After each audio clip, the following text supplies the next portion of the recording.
C'est le clan le plus sanguinaire de l'histoire de Cosa Nostra, la mafia sicilienne. Voici l'histoire des Corleonesi. C'est une anomalie dans l'histoire de la mafia. À la fin des années 50, à quelques kilomètres de Corleone, un village sicilien de la province de Palerme, le parrain local Michele Navarra est retrouvé dans sa Fiat 1100 noire, criblée de balles. Le chef mafieux Luciano Leggio, accompagné de ses deux lieutenants Bernardo Provenzano et Toto Riina, prend la tête du clan des Corleonesi.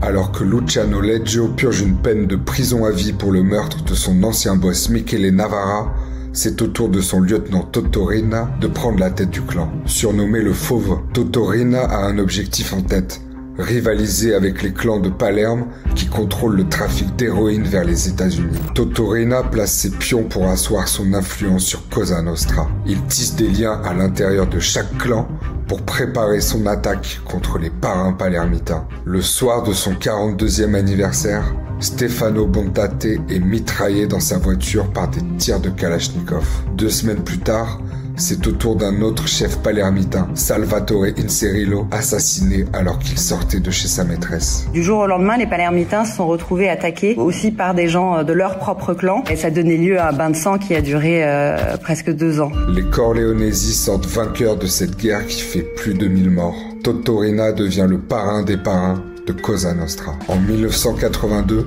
le général Dalla Chiesa, symbole de la lutte contre le terrorisme d'extrême gauche des années 70, est nommé préfet de Sicile avec un objectif: mettre fin au bain de sang. 4 mois plus tard, il est assassiné dans sa voiture. Au sein de Cosa Nostra, Toto Riina supprime ceux susceptibles de représenter une menace. Certains repentis racontent qu'il avait l'habitude d'inviter ses victimes à dîner avant de les tuer au dessert.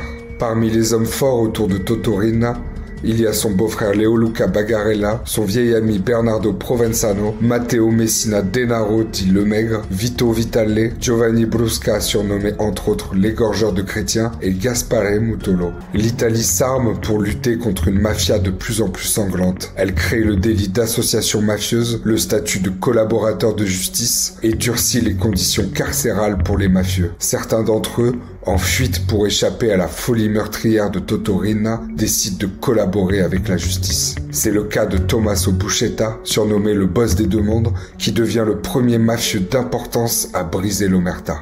Tommaso Buscetta révèle au juge Giovanni Falcone les secrets et les rouages de la mafia. En 1986, Tommaso Buscetta est le témoin clé du maxi-procès de Palerme. Dans un tribunal bunkerisé spécialement construit pour l'occasion, se déroule un procès pour l'histoire. Plus de 500 mafieux finiront derrière les barreaux. Toujours en liberté, Toto Riina décide de frapper encore plus fort pour faire plier l'État. Quand on a un compte ouvert avec la mafia, il n'est jamais fermé. Ainsi parlait très directement Giovanni Falcone. Le 23 mai 1992 à 17h58, la voiture blindée du juge anti-mafia Giovanni Falcone est pulvérisée par les 600 kilos d'explosifs placés sous l'autoroute de Capaci. Le juge, sa femme et 3 membres de son escorte sont tués sur le coup. Moins de 2 mois plus tard, c'est au tour d'un autre juge anti-mafia, Paolo Borsellino, d'être tué devant l'immeuble où habitait sa mère. 5 membres de son escorte sont également tués. Un très beau coup de filet pour les forces de l'ordre italiennes. Elles ont arrêté ce matin le numéro 1 présumé de la mafia. Toto Riina est finalement capturé après 23 ans de cavale. Bernardo Provenzano sera finalement arrêté en 2006 après 43 ans de cavale, dans une ferme à seulement 3 km de Corleone. Le 16 janvier 2023, dans une clinique de Palerme, l'un des derniers témoins de cette époque sanguinaire est arrêté. Il s'agit de Matteo Messina Denaro.